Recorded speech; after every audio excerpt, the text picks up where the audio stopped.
En octubre de 2020, el grupo empresarial Match, dueño de aplicaciones de citas online como Tinder, OkCupid o Plenty of Fish, contrató a Tracy Briden, una ex policía y especialista en seguridad, para que diseñara una suerte de chequeo de antecedentes express en pro de la tranquilidad de todos sus usuarios. Ese es el paso más reciente de la compañía en su búsqueda por frenar los hechos de inseguridad, en un camino que se inició en abril de 2011, cuando Carol Markin de Nueva York les demandó porque le hicieron match con un hombre que tenía 6 condenas por violación en su haber y que terminaría por violarla al final de su segunda cita. Y es que nadie puede descartar que detrás de esas millones de fotos sexys, divertidas o de amables sonrisas que se suben a las aplicaciones de citas online se encuentra un psicópata, un asesino o un descuartizador. Yo soy Luis Badel y en este episodio de Crímenes Bizarros hablaremos de Marta Calvo Burón, quien quedó con un hombre que conoció en una de estas apps y nunca más regresó a casa.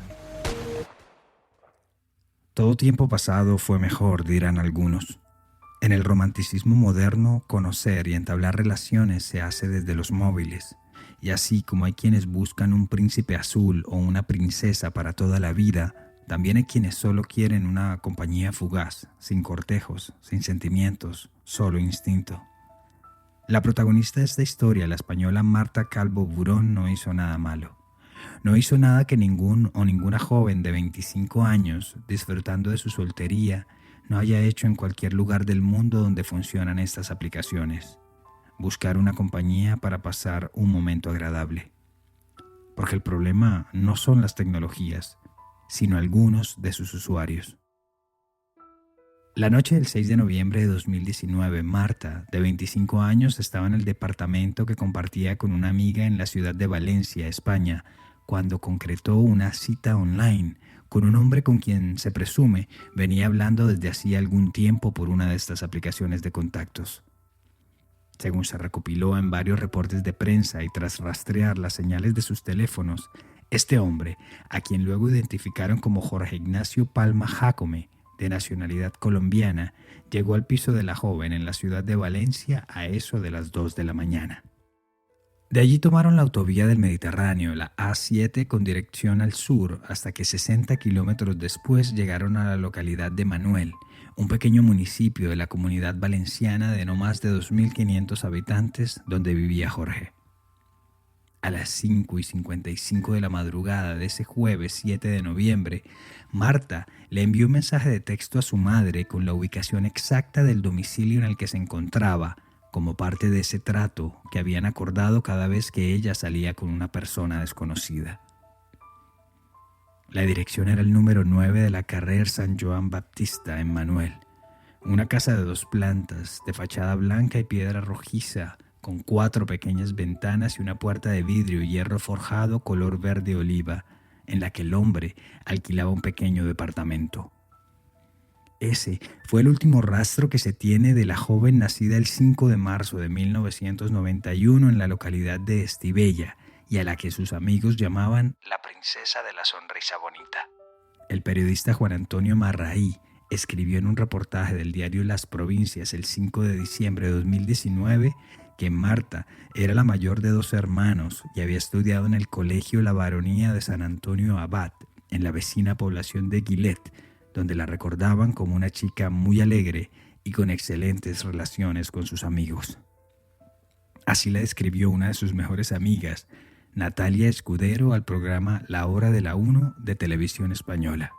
Pues era súper valiente, súper independiente, siempre era el alma de la fiesta, la verdad. Te hacía reír, o sea, estabas con ella y siempre estabas riéndote con ella. Era muy especial, o sea, siempre con una sonrisa en la boca, o sea. Varias fuentes aseguran que su nombre en las redes sociales era Lady Pink, donde siempre se mostraba con mucho estilo, luciendo diversos peinados y maquillajes. También le gustaban los tatuajes e incluso aspiraba en un futuro próximo a dedicarse al mundo del modelaje o del estilismo. Se había formado en peluquería y su plan era ahorrar un poco de dinero para montar su propio centro de uñas y demostrar todas esas cualidades estéticas. Mientras hacía realidad su sueño, había trabajado como camarera en restaurantes, dependiente en varias tiendas de ropa y hasta de recepcionista en la piscina municipal. Luego de haberse ido de la casa de su madre y su hermano con quienes vivía, se fue a vivir a Valencia capital. Según un artículo del diario Las Provincias, su última publicación en redes sociales fue fechada el 13 de octubre de ese 2019. Era una foto de ella con su madre y su hermano, a quienes llamaba lo más importante de su vida. Y vaya que ella también era lo más importante en la vida de ellos, pero principalmente en la de Marisol, su madre, con quien tenía una estrecha relación. Fue ella quien al despertar esa mañana del 7 de noviembre y ver el mensaje de su hija, la llamó de inmediato para saber cómo estaba, pero no hubo suerte. Luego insistió un par de veces más hasta que finalmente se fue al supermercado donde trabaja como cajera. Allí trató de seguir con su día, pero el instinto y esa conexión mística que solo una madre puede tener con sus hijos le decía que algo andaba mal y la ansiedad le hizo perder la calma. Para Marisol no era normal pasar tanto tiempo sin noticias de Marta.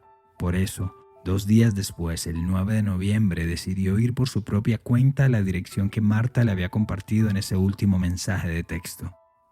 Antes de llamar a la casa en cuestión, Marisol le preguntó a varios vecinos por los ocupantes de la vivienda del número 9 y también si habían visto a su hija entrar o salir de allí. Es más, como ella misma lo dijo en varios medios de comunicación, al ver las luces encendidas en el lugar pensó que allí estaba su hija con su acompañante. Decidió tocar el timbre y hasta llegó a hablar con Jorge Ignacio, quien a primera instancia no le generó ninguna sospecha. Así lo dijo a la televisión española. Yo no vi mala cara, no vi a una persona que yo pudiera sospechar. No, yo vi a una persona normal. Yo pregunté por mi hija, él me dijo que no conocía a ninguna Marta y que Marta no había estado allí. Ante la falta de noticias y certezas, ese mismo día, el 9 de noviembre, en horas de la noche, Marisol reportó a su hija como desaparecida en una comisaría de la Guardia Civil y contó los detalles de su interacción con Jorge. La noticia entonces aún no había trascendido públicamente, pero según afirman varios recuentos de los hechos, las autoridades no tardaron mucho tiempo en activar el operativo de búsqueda para encontrarla a Marta y también otro para atrapar a Jorge Ignacio Palma Jácome, quien tras haber hablado con la madre de la joven, misteriosamente desapareció, lo que automáticamente lo convirtió en el principal sospechoso del caso. El 15 de noviembre de ese año, personal de la Guardia Civil registró el departamento de Palma Jácome, nacido en Ibagué, Colombia, de 37 años y residente en España desde el año 2004, y quien, además, tenía antecedentes judiciales y condenas por narcotráfico, pero este es el menor de sus problemas, y ya miraremos por qué. Volviendo al caso de Marta y a la casa donde la pareja pasó la noche, el lugar tenía un fuerte olor a lejía, a cloro, lo que avivó aún más las sospechas de las autoridades de que alguien había limpiado la casa a fondo. También la Guardia Civil hizo requisas y batidas por las calles del municipio, mientras perros amaestrados buscaban algún rastro de Marta por los campos vecinos y hasta en las riberas del río Albaida que rodea el municipio. El 23 de noviembre, la asociación SOS Desaparecidos y su familia hacen públicas las fotos y la descripción de Marta Calvo a los medios de comunicación y al público en general, y el caso tomó de inmediato la notoriedad que se merecía. Agentes de homicidios, secuestros y extorsiones de la Unidad Central Operativa de la Guardia Civil ya estaban al mando de los operativos. La búsqueda se intensificó y se centró en pozos y cuevas, en los caminos de tierra, en los depósitos de basura. A Marta Calvo la buscaban por tierra, agua y también desde el aire, porque helicópteros de la Guardia Civil se habían unido al operativo.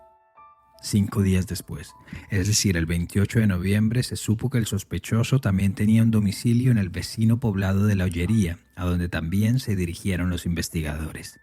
Ese mismo día, en el sector de El Puig, un hombre, a quien algunos reportes señalan como el encargado de un patio de vehículos abandonados, y otro, que se trataba de un amigo de Palma Jácome, informó a las autoridades que éste les había dejado su coche para que lo desguazara y lo desapareciera. De inmediato, el coche, una Volkswagen Passat tipo ranchera o station wagon fue decomisada para realizarle las correspondientes pruebas forenses en busca de una señal, de algo que diera una pista sobre el paradero de la joven. Juan Carlos Fulgencio, delegado del gobierno de Valencia, entonces explicó a los medios de comunicación, entre ellos la cadena SER, que no descartaba ninguna línea de investigación, pero que el hecho de querer desaparecer el vehículo hacía suponer lo peor. El vehículo del presunto autor intentó ser desguazado y por lo tanto no objeto de análisis forense, y por lo tanto esto nos lleva a plantearnos un escenario duro de resultado en cuanto a cómo se vaya a resolver esta cuestión. Para el 2 de diciembre, hasta la Unidad Militar de Emergencias UME del Ejército se había unido a las tareas de búsqueda.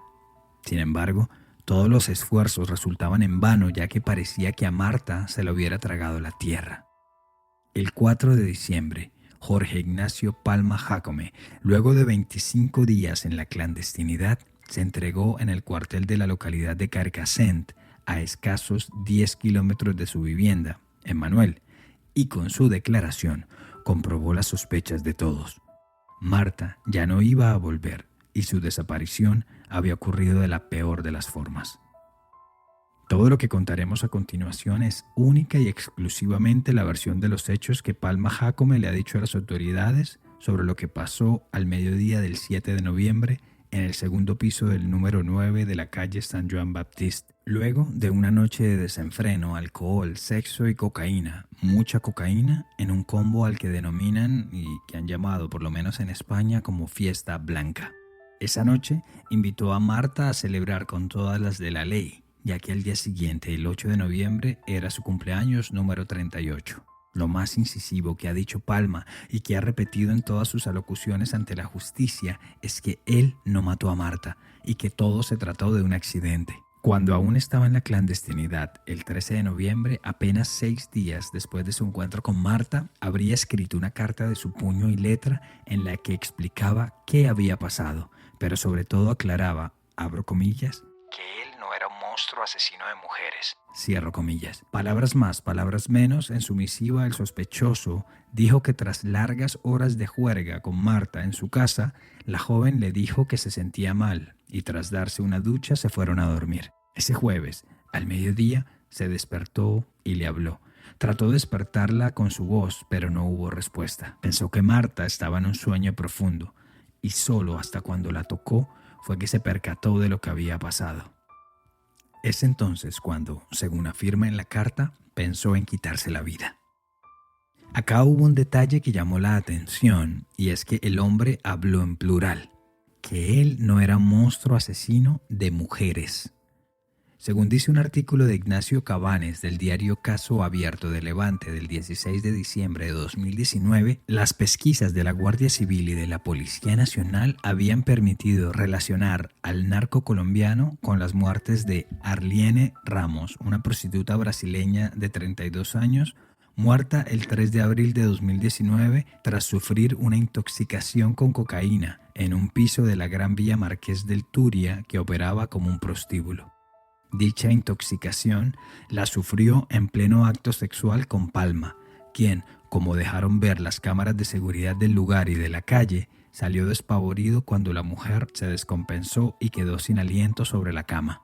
Tras varias pesquisas, entrevistas y análisis forenses, Palma quedó absuelto y se declaró la muerte de Arliene como un trágico accidente. Otro trágico accidente habría de pasarle a Lady Marcela Vargas, una prostituta colombiana de 26 años, quien murió el 15 de junio de ese mismo año. Es decir, 2 meses luego de la muerte de Arliene y 4 meses antes de la de Marta, en condiciones muy parecidas, es decir, sexo con cocaína, una fiesta blanca. En un audio que presentó Canal 4 sobre las audiencias de Palma, este describió de qué se trataban las famosas fiestas blancas e incluso trató de quedar como que él ni siquiera era responsable por llevar las drogas. Los principales de la fiesta blanca es que la escort contratada te suministra la droga. obviamente bajo previo acuerdo, ¿no? Si usted me permite, es que yo no sé realmente en el fondo del alma quiénes son las chicas que me están acusando. Entonces, si yo pudiese identificarlas, yo diría, sí, mira, esta tal vez sí, esta no. Yo no estoy para engañarle a ustedes y lo siento en el alma por la familia y por el dolor que he causado por hacer ese acto, pero yo no le he quitado la vida a Marta, ni a ninguna de las otras chicas.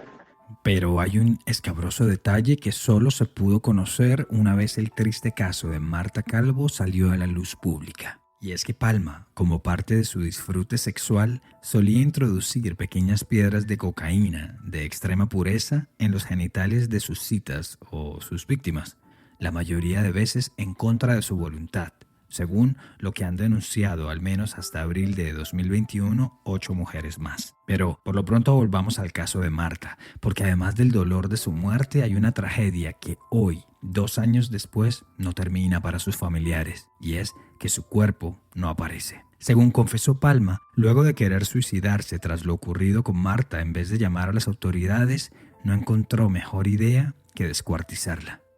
El periodista Eneco Carazo reportó en el programa La Mañana de Televisión Española que la triangulación de uno de los teléfonos móviles de Palma permitió confirmar el siniestro recorrido que hizo durante las próximas horas para deshacerse de los restos de Marta.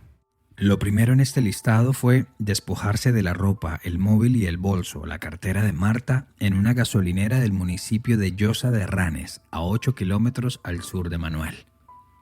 Luego continuó su ruta sobre la A7, más al sur, por 20 kilómetros más, hasta cuando llegó a La Ollería, donde compró 2 serruchos para trabajo pesado, así como bolsas plásticas de basura y guantes desechables. Como lo declaró ante la fiscalía, en su casa de Manuel llevó el cuerpo sin vida de Marta a la ducha. Allí se desnudó para no dejar ningún tipo de rastro y por el lapso de 1.5 horas se dedicó a despedazar a la joven. Atrás había quedado la idea de matarse y con la frialdad que le supuso su instinto acomodó sus restos en unas 10 bolsas de basura. 3 de ellas las arrojó en un contenedor de la calle Ángel del Alcázar en el centro de la localidad de Alcira, esta vez 10 kilómetros al norte de Manuel. Enseguida regresó a su casa por otras 3 bolsas que luego depositó en otro contenedor ubicado en la Plaza General Dolch, también en esa ciudad. De nuevo, regresa a Manuel por las bolsas restantes y tomó la ruta rumbo al norte hasta que 40 kilómetros después llegó a la población de Silla y entre las calles Safor y Riberes dejó las últimas bolsas en otro contenedor de basura. Lo último que hizo en su ruta del horror fue deshacerse de los elementos que usó en su carnicería, los cuales dejó en otro contenedor del carrer 9 de octubre de Massanassa en la zona metropolitana de Valencia capital. En ese mismo sector entró a un almacén de grandes superficies donde compró un líquido desatascador, un destapacañerías que usaría juiciosamente en el desagüe de la ducha donde hizo lo que hizo con el cuerpo de Marta. En el curso de la investigación, tras una visita de un equipo forense que tomó más de 13 horas de análisis, las autoridades encontraron indicios humanos, pero con el tiempo descartaron que se trataran de la joven valenciana de 25 años. En diciembre de 2019, y luego de conocerse el testimonio de Palma, los esfuerzos de las autoridades e investigadores se centraron en el vertedero de basura de Dos Aguas, la planta de eliminación de residuos más grande de la Comunidad Valenciana y que a diario recibe la basura de unos 45 municipios del área metropolitana. Personal de la Guardia Civil con perros adiestrados, el UME, así como personal de la entidad de tratamiento de residuos, trabajaron sin descanso durante 8 meses, no solo en Dos Aguas, sino también en la planta de reciclaje de Guadassuar, en busca de algún indicio de la joven, pero todo esfuerzo estaba resultando en vano. ¿Recuerdan el amigo, el conocido al que Palma le pidió que desguazara el vehículo? Pues según otra nota del diario Caso Abierto Levante, escrito por Teresa Domínguez, este personaje decidió en marzo de 2020 hablar nuevamente con los investigadores del caso para hacer 2 aportes. Uno, que estaba convencido que la madre de Palma era conocedora de todo lo sucedido. Y 2, de una conversación que tuvo con el sospechoso en algún momento entre mayo y junio de 2019, cuando conducían entre las poblaciones de La Ollería y Gandia. Al pasar por una caseta en ruinas a la vera de la carretera CB60, Palma le dijo, abro comillas, «Mira qué lugar tan bueno para ocultar un cadáver», cierro comillas.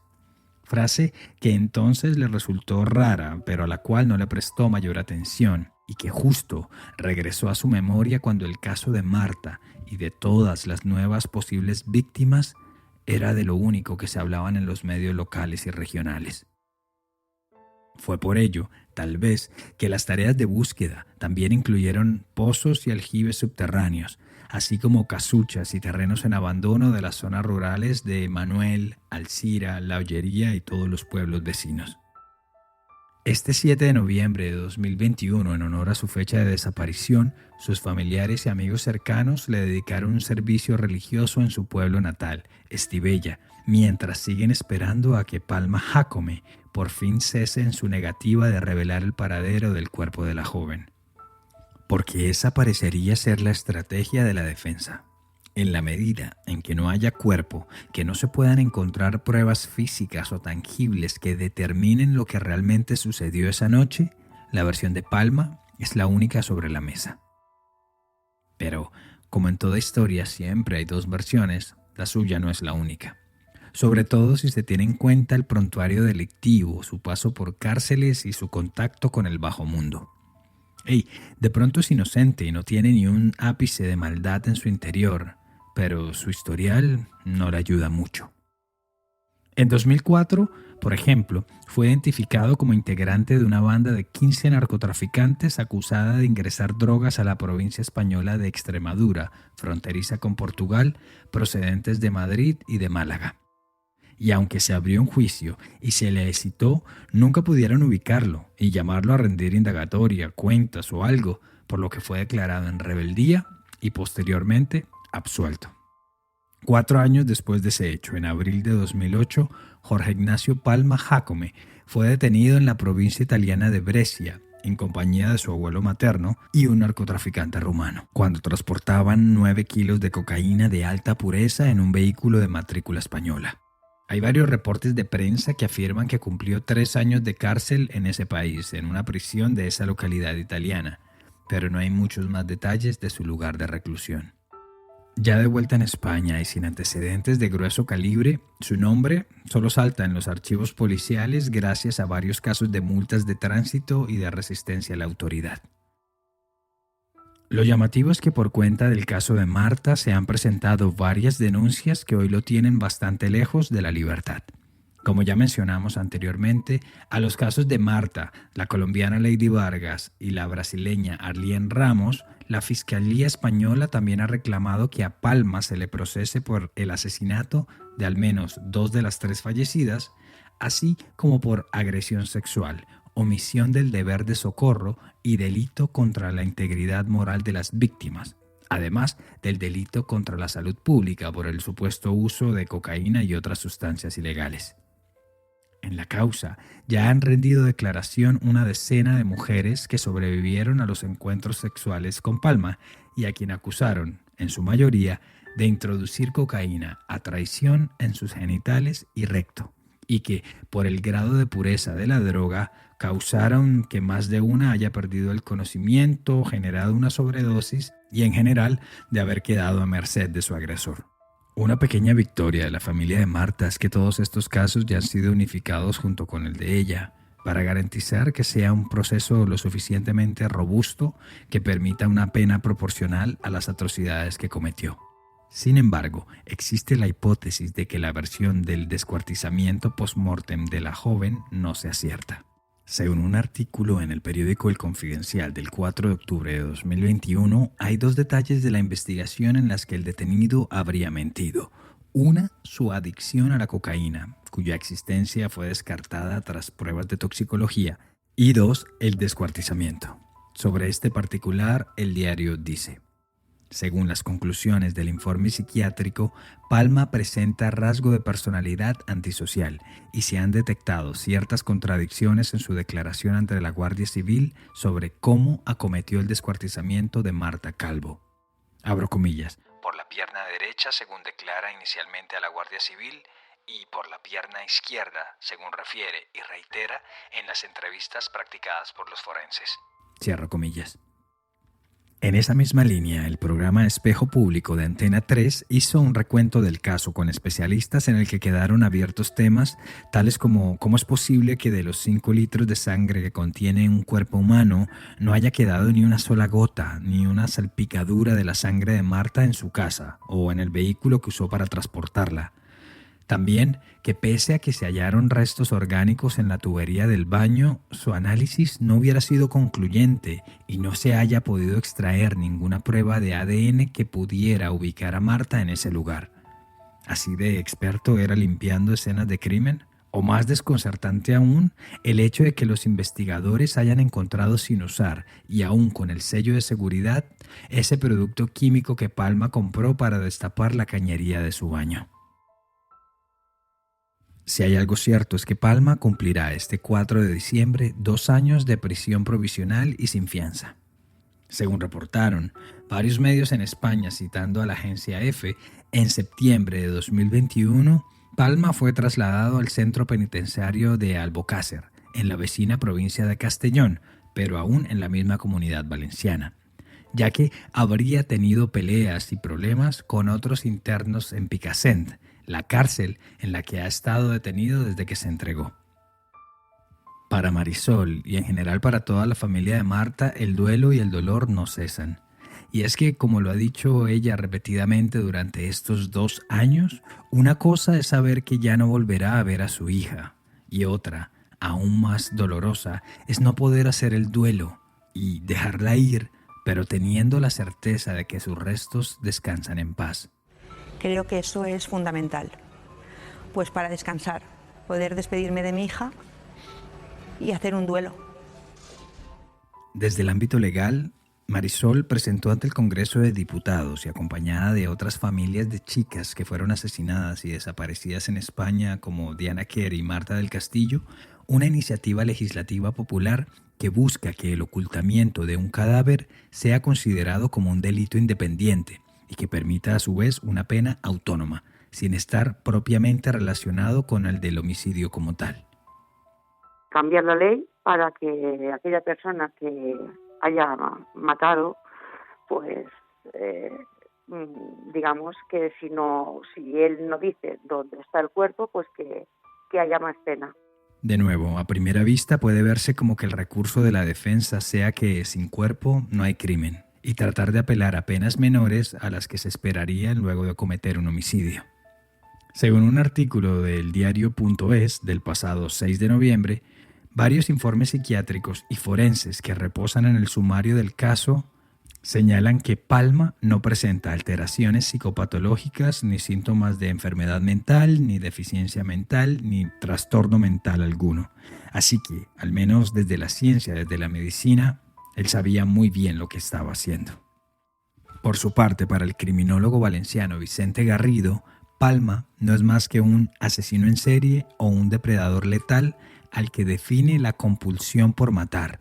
Un homicida sexual sádico que busca la obtención total del dominio y control sobre la otra persona. Todo parecería indicar que una de las tareas de Marta en este mundo, además de haber hecho felices a sus familiares y amigos o iluminar a donde quiera que fuera, también fuera de desenmascarar a un verdadero psicópata y salvar de ese terrible destino que le tocó sufrir a quién sabe cuántas mujeres más. Sin duda una mártir, una heroína, tal y como lo dijo su madre en una carta que envió a la opinión pública. A mi hija ya nadie me la va a devolver con vida. Lucho por tenerla conmigo, darle su descanso en paz y hacerle justicia como ella merece. Gracias, hija, por tu ayuda estés donde estés. Pena que hayas tenido que pagar con tu vida.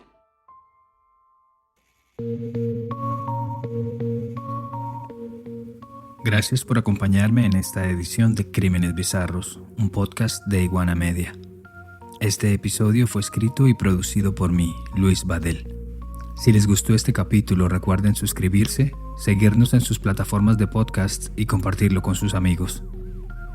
Y si quieren estar al tanto de futuros episodios, proponer nuevos casos o enviarnos un mensaje, lo pueden hacer en Instagram en @crímenesbizarros.